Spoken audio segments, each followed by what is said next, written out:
How we doing, everybody? And welcome into Wisconsin Sports on the Go with Trage. I'm your host, Trage. We're coming back. It's Friday. I know it's late. We're sorry.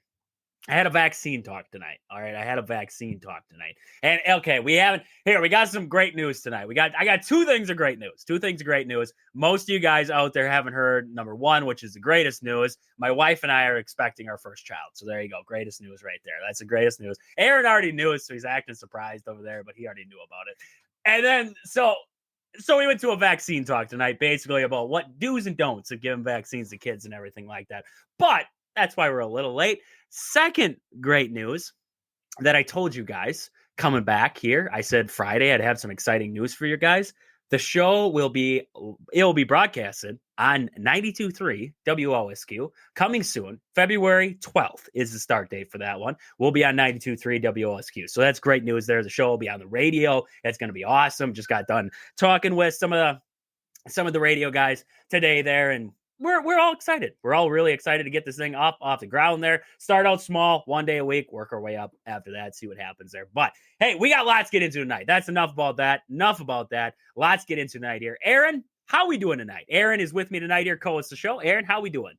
Yeah, I can't complain, man. You got a lot going on in your neck of the woods with that, but once again, congratulations for sure. That's big life stuff, right? But yeah, we're starting to warm up a little bit over here. Not as frigid. I hope you guys aren't as like iced. We're not completely frozen. You're kind of thawing out, but yeah, not doing bad. NFL championship weekend. So exciting time of the year, exciting weekend as always. So it is frigid cold all the time. Today, I thought it was supposed to be like a high of 20 today. No. It was negative 14 when I woke up this morning, 6 o'clock, to head off to work. It was absolutely terrible. So that's how the day started. It was just one of those days. Got some, went to work, got some stuff done. Had the vaccine talk, met with radio guys, had the vaccine talk. It was great. It was all good. All good there. Had some sushi from Quit Trip. Love Quit Trip. So don't think this is a diss when I say this.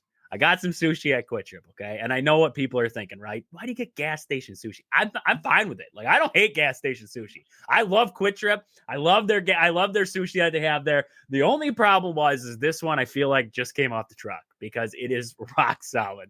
I was sitting here and Aaron and I were talking before the show here. We're kind of getting everything situated and figured out. And I went to go bite into it. I'm like, this is hard as a rock. Like, I can't do this. Like, are you kidding me right now? So sushi's off to the side. I'm thinking about I got to get a little microwave or heater down here or something to warm them babies up. But right now, a little too solid to eat there. But Aaron, we got lots to get into tonight here. So let's get on with it.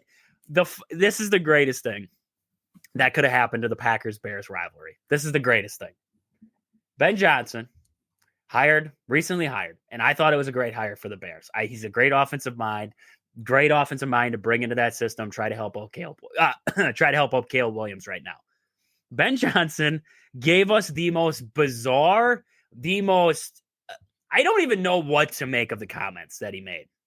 So they asked him about, they're just talking to him, asking about some of the questions, talking to him about the NFC North and everything like that. He said he wanted to stay in the division because of how good the division was, the NFC North. And he said, Dan Campbell and Kevin O'Connell, those are great coaches there. He said they're great coaches. And one of them's going to be up for player of the year or coach of the year. The other one could be right up there with him and Kevin O'Connell.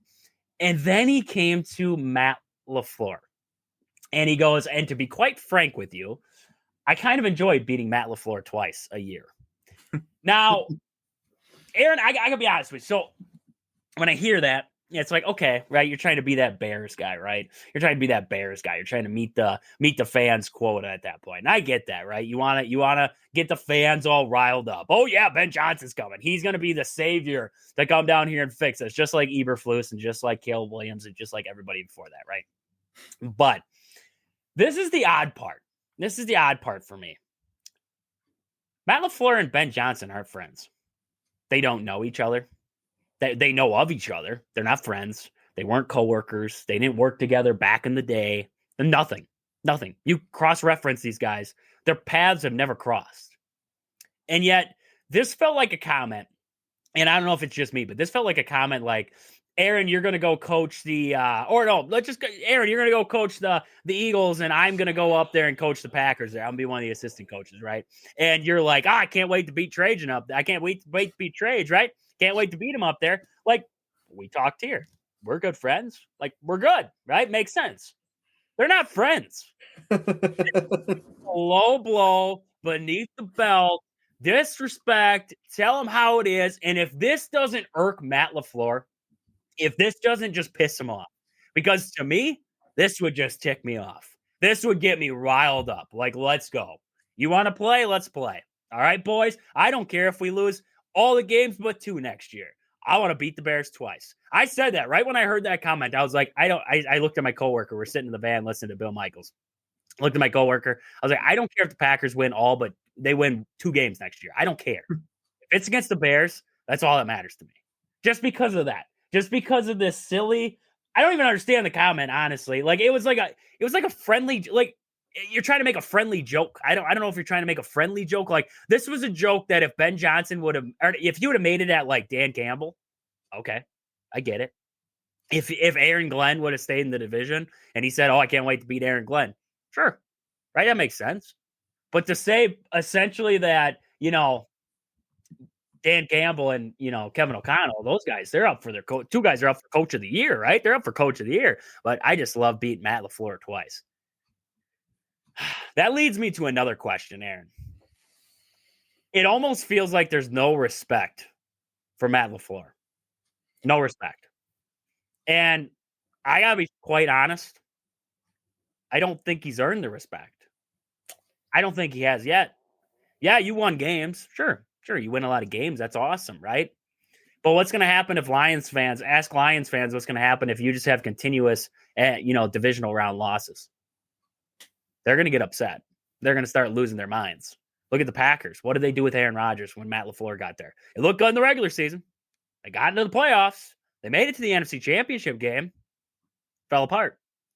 Matt LaFleur could not get them over that next hump. He couldn't beat those better coaches, right? Shanahan, McVay, all of them. He cannot beat them. He cannot beat them in the biggest moments. So Ben Johnson's just like, hey, I don't respect this guy. It almost feels like that. Like when you say comments like that, you don't respect this guy. You don't care. Like, yeah, he's a good coach. He's not a great coach. He's not great.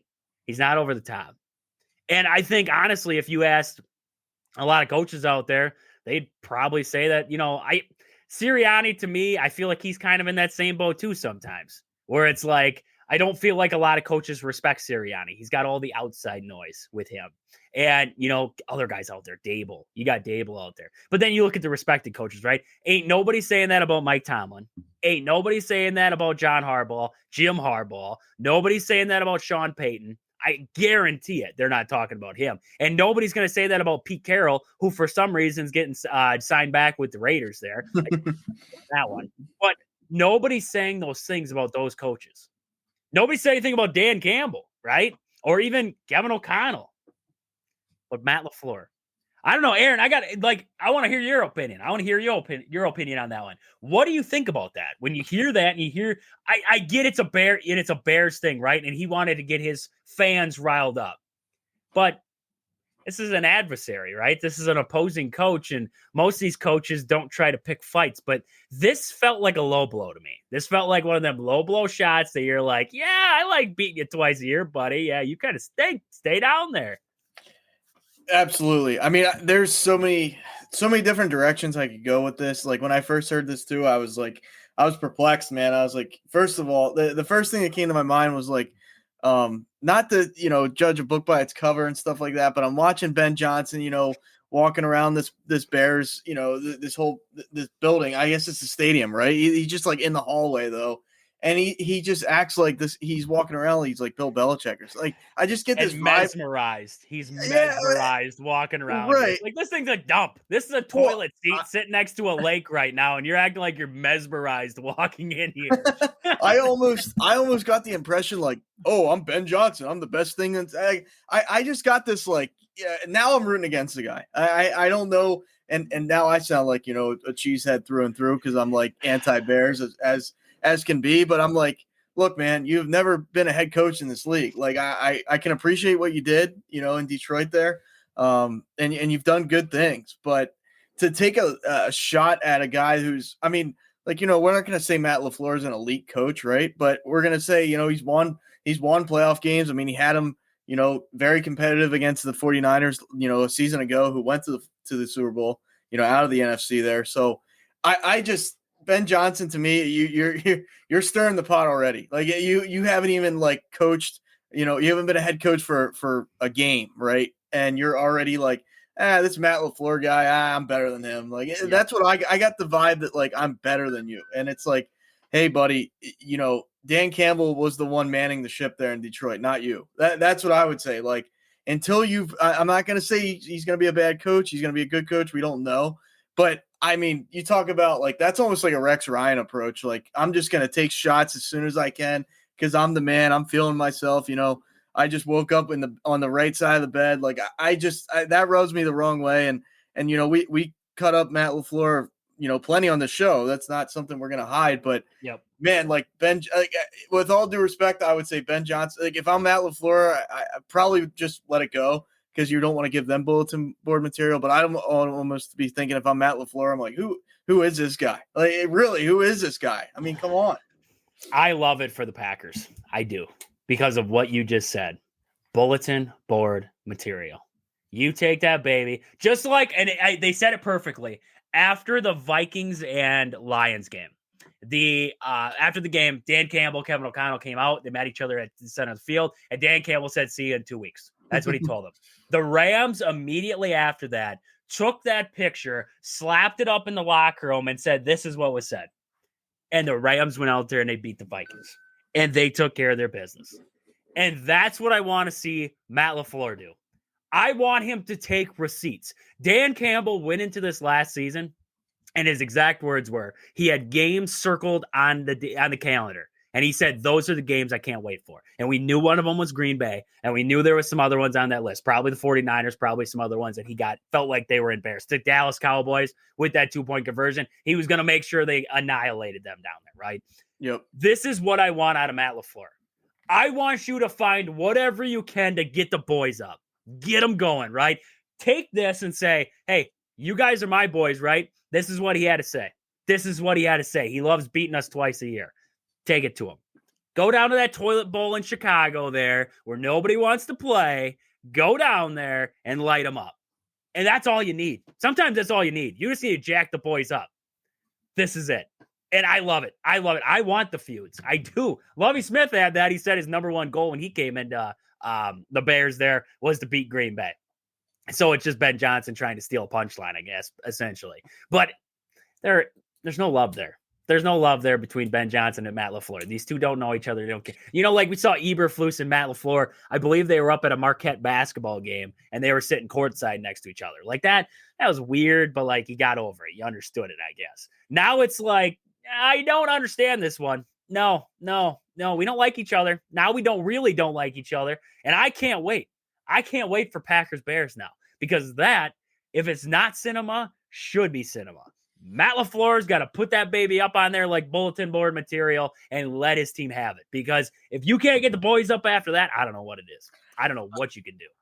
I just look at it like I get, if they weren't rivals, I would really, scratch my head on this one. Yeah. That's the only thing I can point to is like, hey, let's get the Chicago fan base hype. Let's build the hype for the rivalry, like this, that, and the third with that. But I really truly believe like Ben Johnson's in over his head a little bit on this because that team finished fourth in the division this year, albeit with Eberflus, whatever. But we don't know if Ben Johnson can be a head coach. We don't know that. That's the thing. And now you're already like, okay, I have respect for the Vikings coach, right? I have respect for Dan Campbell, right? Like, but Matt LaFleur, the Packers, I don't care.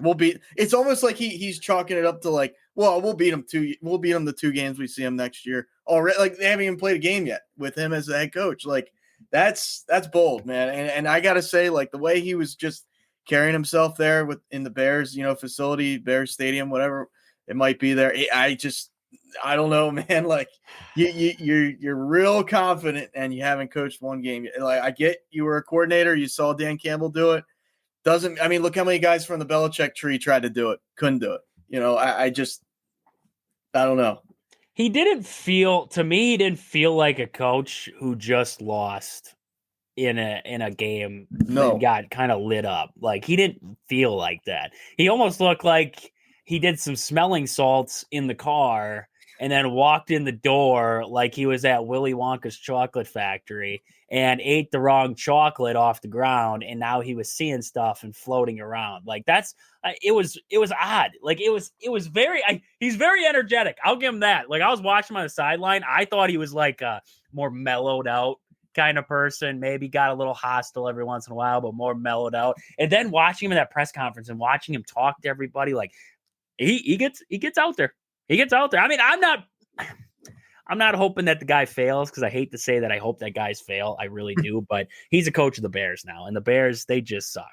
They just suck. So welcome to mediocrity, man. Welcome to mediocrity. You should have stayed with the Lions. If you would have stayed with the Lions, you had a fighting shot. Now you're with the Bears. Good luck to you. Well, and two things to that. He got his payday, right? So this was like, I'm sure he was feeling himself. I mean, he might have bought himself a Mercedes or something, just something, right? Like the guy was just, the way he was acting was just a little odd to me. But like you said, energetic's a good word, right? To not be negative and taking hits on him. But the only other thing is like Craig Counsell, right? I can kind of different storyline, just different way of going about it, right? But you were a friend, I guess you don't really consider the Lions your friends, right? But you're not like, I can't stand them. Now you go to the arch rival, I can't stand you. Like that's fair to say, You just went from being likable to hateable within a couple days. Like that's what you did. That's what you did there. So, I mean, if it would have went to the Cowboys, I wouldn't have cared, but now we're a Bear fan there. So, all right, we'll see what happens. But Ben Johnson and Matt LaFleur, hopefully the feud is on. Hopefully Matt LaFleur does answer. He's like, hey, buddy, you got like 3 wins in the last 20 attempts there in Chicago. So, like, bring it on any day of the week. I got a good record against you. Maybe I don't against the Lions right now, but I got a good record against the Bears. So shut up. All right, just shut up. So we got to get to an ad break. We're going to come back. We got lots to get into. Yeah, we're going to talk a little Badger basketball because they got Nebraska coming to town here on Sunday. So we want to talk about that game. We got more Packer talk to get into later. Make sure you guys are in the comments out there. Make sure you're commenting in. Let us know what you think and everything like that as we go along here. So we'll see you guys on the other side. This show is brought to you by these fantastic sponsors. Pittsville Farm and Home Center. At the store, they serve you anything from hydraulic hoses to red roses. Stop in to see the awesome crew at Pittsville Farm and Home Center in Pittsville. Next, we have Sport and Spine Clinic of Greenwood. Have you been injured recently, whether it was at work, shoveling snow, or mowing the lawn? Stop in and see Chad at Sport and Spine Clinic in Greenwood. He will get you right, get you back to work, back to shoveling snow, back to mowing the lawn, doing whatever you were doing, feeling better than ever. And then we have Game Day Supply in Onalaska. Do you have a sports club or team? Are you looking for some sweet custom uniforms or apparel? Check out the awesome crew at Game Day Supply in Onalaska to help your team get the sweetest gear. Sweet gear indeed. I got the t-shirt on tonight right now. I got the t-shirt on over here. You got to check that baby out. They got lots of good stuff down there for all your sporting needs. Check out Game Day Supply. So we got lots to get into. I want to get to the Badgers, though, because the Badgers have a big one coming up here against Nebraska. That game's interesting for me. We got a little special guy coming back to Madison there, and that guy is the name of Connor Essegian is on his way back. Connor went through his time in Madison. I liked him. I really did. I thought he had a lot of promise to be a very good shooter for the Badgers. It's just his defense. It never fit the bill. And Greg Gard didn't give him the playing time, didn't feel like he earned the playing time. And I saw it. I did. I loved the scoring. There was times last year where I said to myself, nobody else is playing defense, so why are we penalizing Connor for not playing defense at this point? We need more offense. This system, I feel like he would have fit a little bit better into, but I feel like on the defensive end, he would not have improved the Badgers at all. So I think that was his biggest downfall, and it continues to be his biggest downfall with even Nebraska there. Scoring's never been an issue. So anybody who wants to say that scoring's a problem, scoring has never been an issue for Connor Essegian. It will continuously be defense. That's what you got to say. It'll continuously be defense, and it's not to the point where he was he was almost, I mean, at times, I don't want to say a liability, but a liability on the defensive end. And that's what lost a lot of people, and that's what lost Greg Gard. It wasn't to the fact of he couldn't do it. It was just to the fact of he wasn't efficient on the defensive end at all. And that's what kind of lost a lot of Badger fans and lost Greg Gard's faith in him there. But it's going to be interesting because I don't feel like a lot of Badger fans are lost on him, right? They don't hate him. Right? There's some guys where they leave. Like if AJ Storr came back to Wisconsin playing for Kansas now, he sucks at Kansas, but he came back and played Wisconsin. Like I would give him the business if I was in the crowd. I would give him all the business and then some because he took like millions of dollars to go suck at Kansas when he could have taken less to play at Wisconsin and, fulfill and probably be better set for the NBA. Right now, he's actually, I would say, if you honestly look at his stats from what he did last year to this year, he's hurting himself at Kansas. And it actually sucks because I liked him up until February when I heard that he was basically 1 foot out the door already and the season wasn't even over and the Badgers were still, on a pretty good path to make the NCAA tournament, make a good run in the NCAA tournament, and he was already gone. He was done. He was done with Wisconsin. So that's the crappy part about the NCAA now. That's the crappy part about it all. But Connor Essegian just didn't get the playing time in Madison, so he had 1 foot out the door. He left, went to Nebraska there. He's been getting a lot more time, but the defense is still not there. But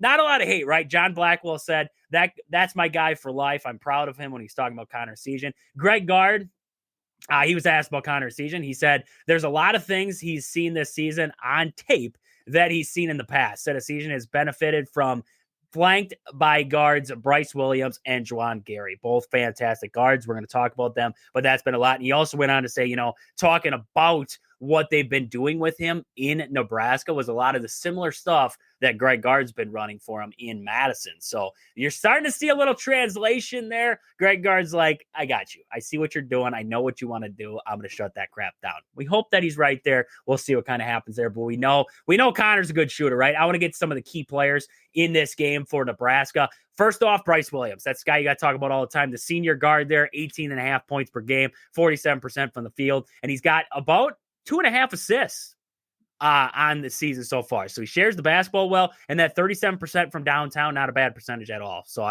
Bryce Williams, he's their leading scorer for a reason. Fantastic guard, senior guard there. A lot of experience in that backcourt for him. Juwan Gary, the 6'6" forward there, plays a little bit of I'm going to get onto it here, but he plays a little bit of the four, but he also gets into a wing spot too. So he's a very versatile guard, and we're going to talk about that here. But he averages 12.5 points per game there, 4.5 rebounds, 42.7% from the field on the season there for Juwan Gary. So he's been fantastic for him. Connor Essegian, that's where I want to get to. 6'4" guard there, 11.5 points per game, 43% from the field, and 41% from downtown. So Connor's been shooting it well on this young season here. And then Riley Worster. Now, you look at the numbers, he's not in the top 4 in points per game. I didn't care about the fourth guy there. Riley Worster, he's like, I'm trying to think, he's like your Max Klesman. And he has the potential to be a game wrecker. So that's why I added him onto my key players in this game for Nebraska. He's a gamer. He gets down and dirty. He gets into the lane. He's going to do the dirty work. He's a guard there, a 6'5" guard, averages about 8 points per game. But he's a guy where you got to keep an eye on him. He shares the basketball. It's 2.5 or 2.8 assists per game. He shares the basketball well. But what I love about him, what I'm going to hate about him, is his ability to get down and play dirty and get to the rack. So that's something the Badgers have to keep an eye on with him and Riley Worster there. As a team, 33% from 3, 46% from the field on the season there. They're about 75% from the line. Not great, not terrible. 12.2 turnovers per game, so you know that you can turn them over a little bit. So that's something to keep an eye on there for the Badgers. 2.8 blocks and 8 steals. So the Badgers in this one here, the turnover battle, is going to be a big thing to watch out for there because the Badgers against UCLA, you want to talk about what lost them the game. I know everybody's like, oh, it was the officiating. It was the officiating. And I even yelled about the officiating because it did suck. But turnovers, 13-7. You're not going to win many games when you turn the basketball over 13 times. In a 2-point game or a 1-point game as an end or whatever it was, that's the difference. That is the major difference is 13 turnovers. You cannot get into that there. Looking over at some of the keys to the games. Key to the game for the Badgers here. I'm looking at number one, Aaron. We always talk about it. We say it constantly. Get to the free throw line. Get to the free throw line. When you get to the free throw line, you win it at charity stripe. there ain't many teams that are going to beat you right now. Badgers, one of the best, if not the best, free throw shooting team in the country, and they continue to prove that night in and night out there. Get to the free throw line, force the issue, take it to the rim. Don't settle. I hate it, and I talk about it all the time. I hate when the Badgers get big leads like against Ohio State and USC, but also when they get these big leads against these other teams and they settle for shots. Don't settle for shots. The 3-point, why it's open is because they want you to shoot that shot. It's a low percentage. They don't want you to get it to the rack. Force the issue, get downhill. That's when John Tonje and John Blackwell are at their best, when they're getting to the rim. Even Max Klesman, we talked about his big game there against USC where it's like, oh my gosh, he came back to the season here. He's finally back. Max Klesman was getting downhill and he was getting to the rim there. So that's something that you got to see here against Nebraska. UCLA, they came out once again and they were flat. They came out flat. They were turning the ball over and they didn't play physical. UCLA matched the physicality and they gave him another one, right? Greg Gard spoke on it. He's like, we knew that they were going to come out physical. They play a brand of Big Ten basketball, and we're used to that. Yet you didn't play that physical brand back at them. Nebraska is going to play physical. Can you get physical with them? Can you get physical right back at them? That's what we got to see. It's at your house, right? It's at the Kohl Center. Can you get back after them? So that's something I'm watching for in this one here, is the physicality of the Badgers there. Win in the paint. Both scoring and in rebounding. You got to win the rebounding battle in this one and win it in the paint. That means get it to the big fella. Get it to Crowell, right? When the Badgers have won these games, Crowell's going for 10 plus. That's for sure. When the Badgers lose, Crowell's under 10. You got to get Crowell involved, because not only Crowell scoring the basketball, but Crowell's sharing the basketball inside out. Work it through the big fella. Let him kick it back out. Find cutters. That's when the Badgers are at their best. So I'm working inside out to find the Badgers in this one. Chase those 3-pointers off the line. Connor Essegian, make him try to beat you off the dribble. You got to stop the penetration, though, because you cannot expect Stephen Crowell, Nolan Winter to step out there. The Badgers do not block shots. They're a terrible team for blocking shots. I don't know why. You got 2 7-footers. You would think you'd have a pretty good shot at blocking some shots. They don't. They suck at blocking shots. They always have. So they have zero rim protection. You got to slow down the penetration there. So if you are on the ISO, like John Blackwell, you're out there on Bryce Williams, or you got John Tonje out there, you got Max Klesman, you got to win your one-on-ones. You got to be able to control them out there on that perimeter and try to chase them off. Against UCLA, they had trouble getting back to shooters. That was something that we talked about the other day there, was the rotation of the Badgers getting back out to 3-point shooters. I thought they looked lost. At times, there were too much ball watching. They weren't finding their guys. So that's something in this game. You have a lot of good 3-point shooters. A lot of good 3-point shooters for this Nebraska team here. Bryce Williams can knock some down. So can Juwan. Juwan can knock down a few if he gets going there. Worcester doesn't shoot a lot. Actually, I think he's got like 0. He's maybe 0 over the past 5 games that he shot. So he's not a very big 3-point artist there. And then we got Connor Essegian. We know he can light it up from there. So you got to keep an eye on the 3-point shooters for Nebraska there. You know, Greg Gard spoke on that after that game there. He said, let's see here. What do you have to say? UW got too spread out and didn't give enough help and fouled too much. So he's talking about the fouls there against UCLA there. Down the stretch at UCLA, especially against Sebastian Mack, and then the Badgers they weren't aggressive enough at the point of attack. So the bigs weren't aggressive enough there for the Badgers. And I would agree with that. I would agree with that 100%. And that's getting into this one. Like I said, matching the physicality and then some against this team and trying to keep them out. Try to keep them off the dribble, right? Force them out back out on the perimeter there. Force them towards the sideline, whatever you got to do. Sebastian Mack was able to beat John Blackwell off the dribble, and that's where John Blackwell ran into problems, because then he was in a vulnerable position, and that's where the fouls are coming from. So it's getting that stopping the penetration is going to be big for the Badgers in this one here. Force the issue, create the turnovers. I talked about it earlier. 12.2 turnovers per game. You got to be able to force turnovers in this one here, and then expect to see a lot of 4-guard looks. That's what I was going to mention there with Juwan Gary earlier on. They're not afraid to switch him down into the 4. So they'll be running a 4-guard look. So with that, I expect a lot of Kamari McGee. I know we've mentioned it a lot. Nolan Winter not getting a lot of playing time, more Stephen Crowell. I expect a rotation of those two guys. If Nebraska goes to that 4-guard look, I expect to see a lot more Kamari McGee and a lot less of the 2-big look for Wisconsin, just because you won't be able to match the speed of what Nebraska has out there. So that's something I'm looking at in this one. We did have some quotes. Off of the last press conference the Badgers had there. John Tonje talking about the defensive mistakes. Defense is our first focus for big games. If you can fix some of those mistakes and correct some of those things with effort, the offense will take care of itself. That's 100%.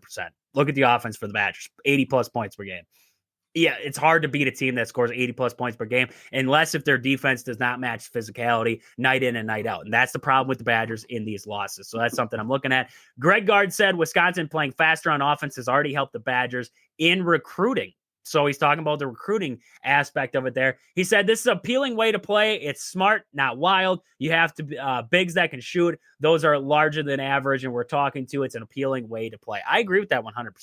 You got to, if you can play fast, if you can play an NBA brand of basketball, you're going to attract a lot of athletes. And I think that was a big problem with a lot of the talent that left in state, like Tyler Harrell back in the day there. Jalen Johnson left the state. I'm trying to think of who is out at Duke right now.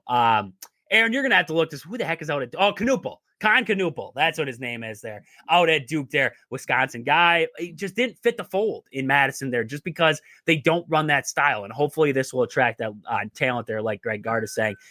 Greg Gard went on to say the objective is to win games. How do you win games? You have to stay old and mature.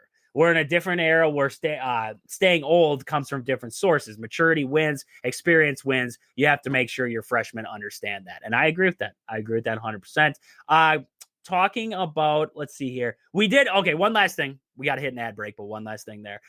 They did lose. His name is Haroon Zerno. I don't know how to say that name. I'm glad he's not coming to Wisconsin at the moment because I don't know how to pronounce his name.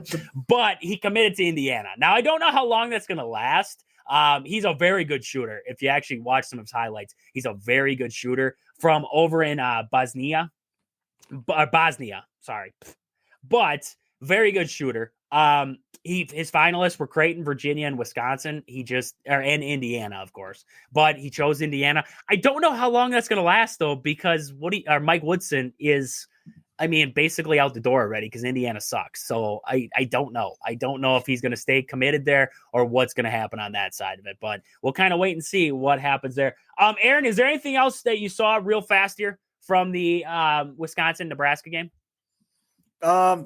Not so much. I think your point on, and you can back me up on this, like getting Crowell and Nolan Winter involved. I think that's like key there. I just feel like getting the big guys involved. And I'm looking at Wisconsin. We've talked about a lot of the Wisconsin games as of late.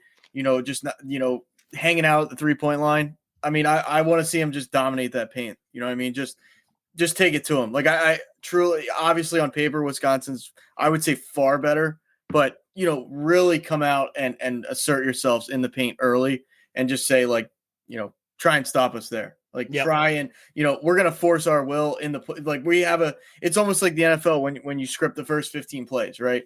I want them to script the point of, like, forcing it in the paint. Like, that's what I'm looking for there. Yeah, no, I agree. 100%. You have to force the issue. You cannot go away from the post. That's the biggest thing. That's the biggest thing I hate when I watch Wisconsin sometimes is they go away from that post area. You cannot go away from the post, especially in a game where you feel like you have that size advantage, and especially in a game when you're at home. Don't lose the paint area. You're not going to win from the 3-point line. Yes, against UCLA, you knock down 15 of them. It makes you feel good, right? You don't lose many games where you knock down 15 threes. But a lot of that's going to come from inside-out work, right? Getting into the corral, letting them kick out to a shooter, finding an open guy in the corner, whatever it is, and knocking out a big shot there. So you got to keep the post involved because otherwise you become one-dimensional. You're so much easier to guard, and that's what takes away from the guard effect there. That's what takes away John Tonje. That's what takes away Blackwell. You're so much more easy. You can be easily defended if Crowell's not a factor. If you don't have a big guy who's a factor, the thing that happens is when Crowell gets going, when they get a size advantage or Crowell gets going, you have a double team that comes. When that double team comes, Crowell is fantastic at passing out of the double team, finding the open shooter, and then they knock down shots. So that's something that the Badgers definitely have to do in this game here. Right now, Badgers favored right now by a large margin. I don't think it should be that large of a margin. I think this is a good team in Nebraska here. So we'll wait and see. It should be a good game there on Sunday. That's going to start at 12 o'clock start on Big Ten Network. So I can't wait for that one coming up on Sunday there. But Aaron, we got one comment here. Zach, thank you, Zach. Zach TC there. Best podcast in the state. Thank you. Thank you for the kind words there, Zach. We're going to get to an ad break. It's going to be an odd one just because, like I said, we're going to have the radio show, so we're getting used to the ad breaks here. So we're going to have a quick little 10-second little break here. We're going to come back. I want to talk some Packers. We're going to, wrap up the day here. We got about a little bit left here. We're going to wrap up the day, but we'll see you guys on the other side of a little 10-second here.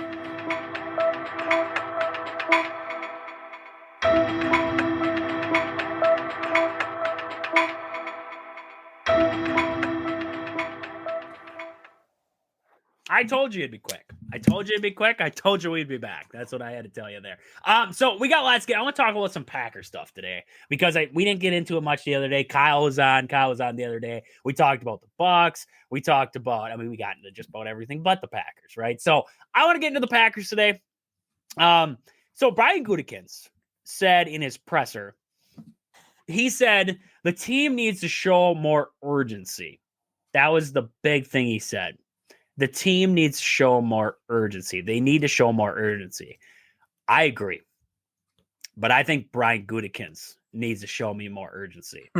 And I'll tell you why. Your window's open right now. It's it. Window's open, right? Jordan Love's got a small cap hit right now. I know everybody looks at the contract. They're like, oh my, he's making $55 million a year. He's not, the cap's not at 55 right now. He's not making that, right? He's not actually a huge cap hit quite yet. You just got off of the dead money that was sitting there for Rodgers and Bach. So you're getting some money now. You have some money to spend finally, right? Finally, some money to spend. The window's open now. You don't have time. You don't have, well, next year we can see what happens, right? We talked about that number one wide receiver conversation, right? Do you need one? I don't feel like we have time to sit stagnant. I don't feel like we have time to say, well, we can see if it works next year. And then after that, we can just, see what happens, right? No, we don't have time for that. It's gone, right? You have Jordan Love right now until that contract gets bigger, right? It's going to get bigger eventually. You can't just keep deferring. You're going to keep deferring money, but at some point that money's going to come back and bite you right in the behind, right? It's going to get to you. Jair Alexander's contract's going to come up.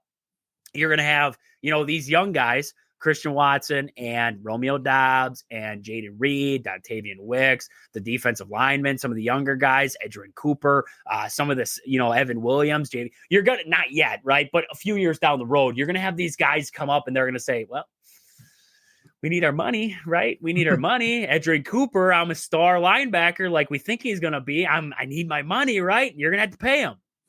So the window's open right now. So what are you going to do with that window, right? And that's what I think Brian Gutekunst needs to go into this offseason saying. And I honestly, the draft's in Green Bay, right? And I'm excited. Draft's in Green Bay. It's awesome to see it's in Green Bay. Like, I think it's going to be a cool thing.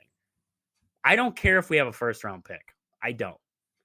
If the Raiders tell us that, hey, you send us your first-round pick for this year and maybe like a fourth or a third or a fourth or something, and we'll give you Max Crosby. Yep. No doubt. No doubt in my mind. Because this is what I'm going to say. Your window's open right now. Why waste your time? And I'm not going to say it's a waste, right? Because you can go into the draft and you can find an Aaron Donald. You could go in the draft and you could find a Nick Bosa that could develop into being the guy, right? Max Crosby's already the guy. He's already a dog. If you can get a dog and just put him in there and just let him run wild, why wouldn't you do that? Why would we waste we got 6 guys who we're trying to develop already, right? Rashawn Gary ain't developed all the way. We saw it this last year. He's got a lot of work to do. Kenny Clark went away this last year. You got Lucas Van Ness, who, he looks like Tarzan and plays like Jane, as the great Bill Michaels would say. We got enough of Lucas Van Ness. Brenton Cox, he's a work in progress, right? You look across there, TJ Slayton, if you bring him back, work in progress. You have so many guys. Devontae Wyatt, still a work in progress. We have so many guys who are work in progress that we fired the defensive lines coach and we're trying to find a new one at this point because he sucked. So it's like, why not? If the Raiders, I'm making phone calls. I'm calling the Browns and I'm saying, hey, I see you got Myles Garrett. What do you want for him? What do you want for Myles Garrett? What do you want for Max Crosby? Because we know Max wants out. Maybe not anymore. I don't know what he wants. See, the thing with it is like if they get Sam Darnold and they spend all this money, because I know they have a metric boatload. What is, Aaron, if you can find it, the cap space of each team for this next season? I heard somebody talking about it today. And the cap space for each team, some of these teams out there, it's like, holy, I know the Patriots had a boatload, and I know the Raiders had a boatload. But, if I could get Max Crosby for a first-round pick, look at this is what I'm going to tell you, Aaron. Let's look at Gutekunst's first-round picks over the years. And you're going to tell me which one of these guys you're like, yes, sir. First round of the 2018 draft, Jair Alexander. Okay. If he was healthy, yeah, that's the only. If he's healthy, solid. Right. 19, Rashawn Gary. Took him a while, but he kind of got back into it. And then they had a second one at Darnell Savage, but he's gone, right? 2020, Jordan Love. Yeah. Jordan Love. You hope.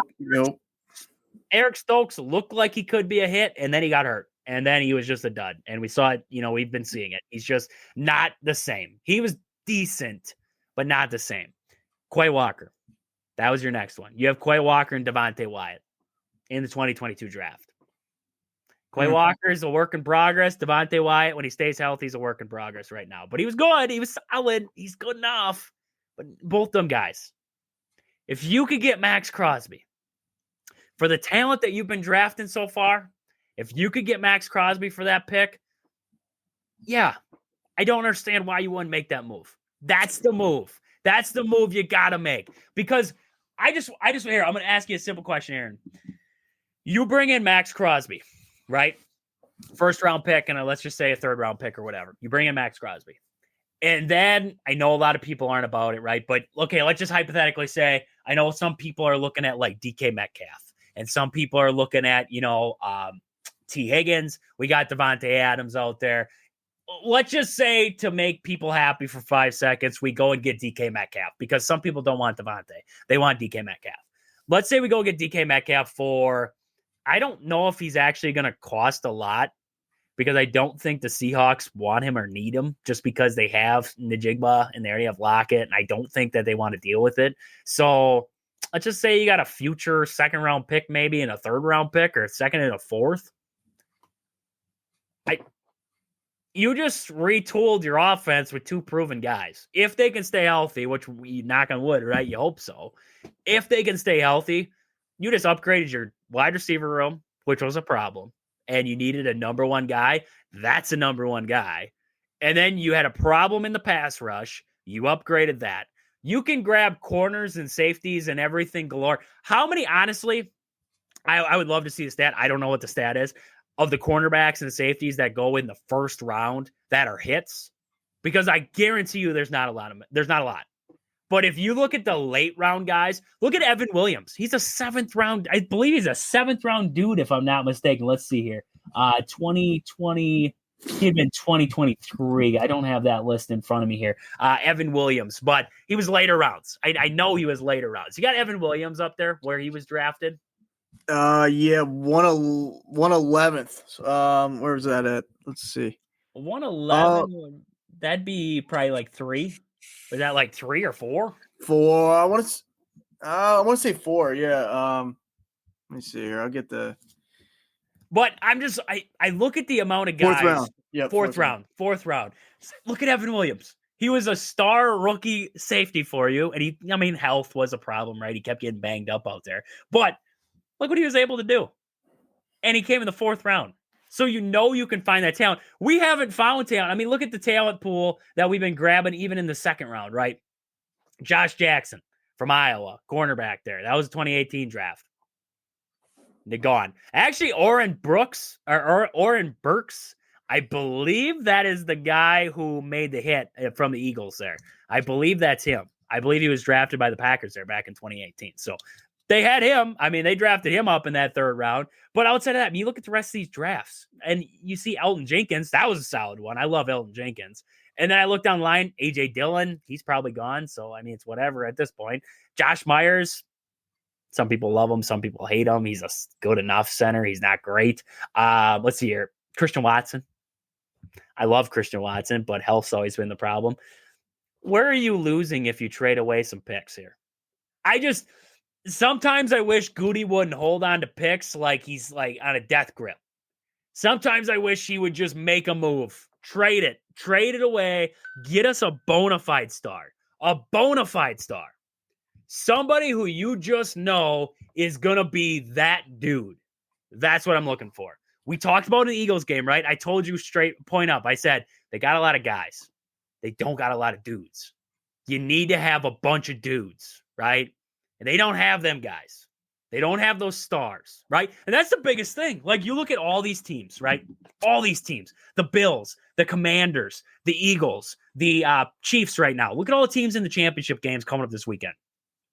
They got stars on both sides of the ball. They're stars, right? Chris Jones, and they got Travis Kelce and Patrick Mahomes. You got Josh Allen. You got trying to think of golf. Von Miller. Von Miller, right? Von older, Miller but off the defense there. You have Zach Bond. You have A.J. Brown and Saquon Barkley. You look at Jane Daniels has become a star. Scary Terry, right? You got Scary Terry out there. Defensive line for the Commanders has been playing well. I'm just going to give it to the defensive line in total because they've been playing well so far. But, I mean, you look at them and guys step up to make those plays. The Packers did not have that guy, right? And that's where I look at the receiver room and I'm like, they need a guy out there who, when you get to crunch time, is going to step up and be the dude. He's going to be the dude. And they did not have that guy. We were hoping guys would take that next step. We never saw it. Never saw him take that next step. So now I look at it and I'm like, I know I was on the fence. I know I was saying, well, we don't really need one. I'm hoping that these guys can take that next step. I'm hoping, right? I'm done with the hoping.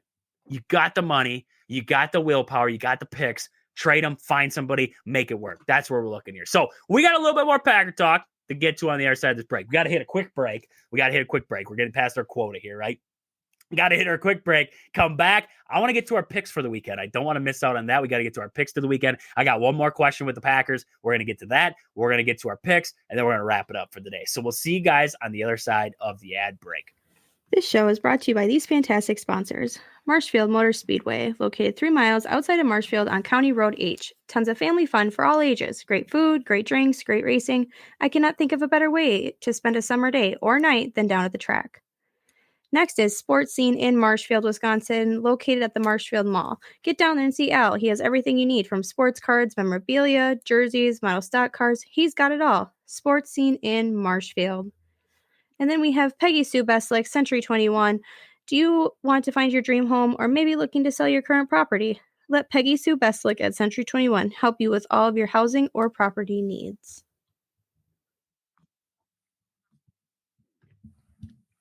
You know what I always say, Aaron? New year, buy, sell, get rid of that clunker. That's what you got to do. Peggy Sue at Century 21. So I got one more Packer question. I wanted to get to it the other day because we had one across the text in line the other day there, and I missed it. We had just wrapped up the show, and this text came across, and I was like, oh, we missed it. We missed it there. So I want to get into tonight. This one came from the 715. Adams coming back home. Is he the number one? So that was our question we talked about before, bringing in that number one, bringing in a wide receiver, right? And I don't know. Adams is old, right? He's getting older. Is he the same guy? No. But when I think of bringing Davante Adams in, I think this wide receiver room needs experience. They need an experienced guy in there to help them out. I think a lot of what the problem was, you look at the drops, right? And you look back to the drops, I think the Packers were third in the league in drops this season. I think they had like 33 drops. The only teams ahead of them were the Jets and the Browns with 40, and the Browns had 48. Holy crap. Browns had 48. But the Packers had 33. You want to talk about what loses football games? Drops. And that comes from focus. That comes from preparation. That comes from getting ready in. And we talked about the other day, right? And this is where Matt LaFleur comes back into play a little bit, right? It doesn't just happen on Sundays. And that's what I think people get lost in. They're like, they suck on Sunday. No. They're not getting prepared on Wednesday through Friday. Wednesday through Friday, they're not getting prepared to come out on Sunday and start fast, to put a good game plan together, to get it off the ground running. I don't believe that Wednesday through that they're at their best. So that's where I come back to this one, and I'm like, Davante Adams comes in. I don't think it's simply for the fact of we need a number one. I still think we do. But I think Davante comes in and he's like, okay, guys, this is what I did to get better. This is what I did.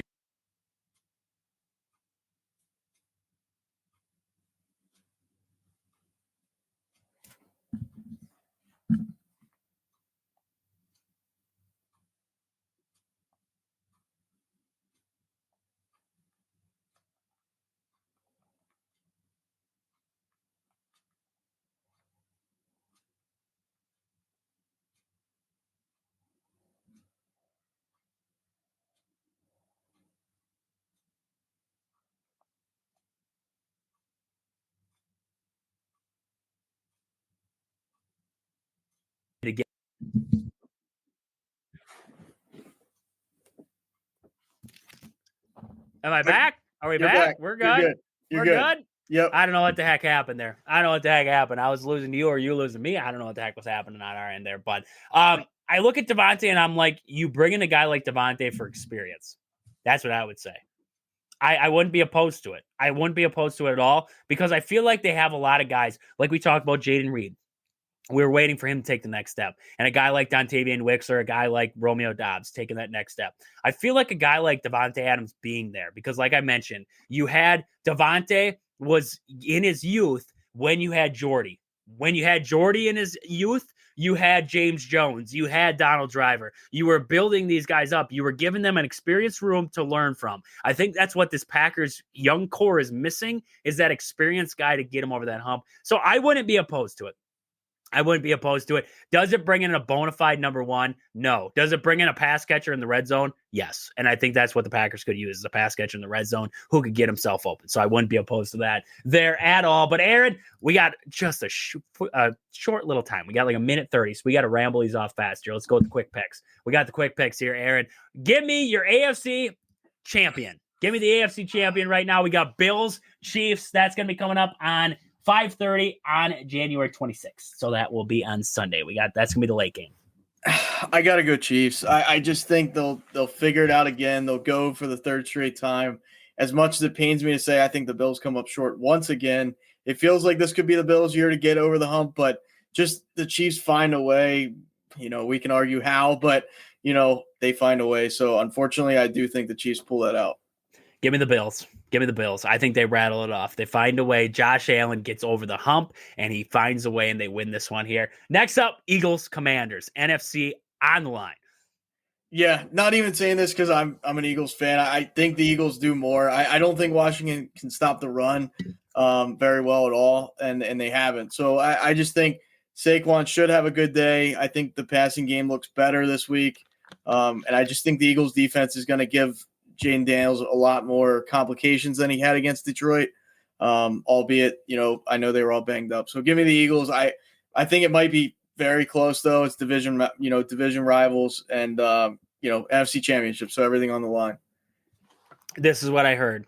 The Rams couldn't stop the run. They couldn't stop the run. They couldn't stop the run. Guess what? Jalen Hurts has got to throw for more than 128 yards to beat the Commanders. That's all I'm going to tell you right now. And this is what I'm going to tell you right now. If the Commanders come out hot like they did in that game against the Detroit Lions, and if we have a guy in the name of Jalen Hurts come out flat like he has the first two games of this playoffs, it'll be a quick one, and Jaden Daniels will walk away, and we'll be talking about the best rookie season that we have ever seen out of any quarterback ever. This might already be the best rookie season we've already seen out of any quarterback ever. He might top it. He might top it in this game here, because if Jalen Hurts comes out flat and the pass game's non-factor, I don't care about the run game. I don't care. Saquon can only do so much. If you can't throw the ball, they'll load the box. They'll just load the box, and they'll wait for Saquon. At some point, they're going to run into a problem. The Rams ran into a problem. It was called the snow. They weren't prepared for the snow. We saw that. 3 turnovers after that snow started coming down. It was a disaster. Outside of that, they should have won that game. They screwed themselves. And the Packers, we said the same thing about the Packers. The Packers had every opportunity to win that football game against the Eagles. They just shot themselves in the foot. The Commanders, I don't know, man. That's a different ball club. Jaden Daniels is a different breed. I don't care what kind of pressure you bring at that man. He just sees it and just brushes it off and hits his guy. It's uncanny how confident he is in the pocket. I love to see it. It's a talent. As a division in the NFC East, you're excited because you're like, we have good football again. The Commanders are going to be good. They have a boatload of money to spend in the offseason there, so they're going to load up. That team is going to be scary coming up here pretty soon if Jaden Daniels continues on that trajectory. So I got Commanders Bills, the Super Bowl that everybody in the United States of America, outside of Philly fans and Chief fans, want to see is the Bills and the Commanders. And I saw the NFL put out a thing that said that everybody wants the Chiefs to win. Shut up. Nobody wants the Chiefs to win. We're done with the Chiefs there. But Aaron, that's about all we got.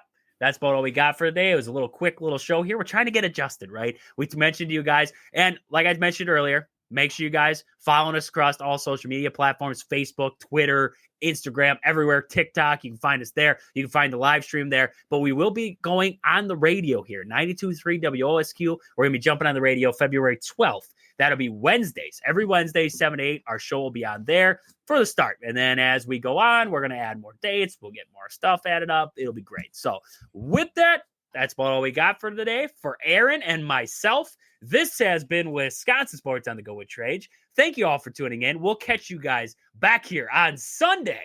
But until then, see ya.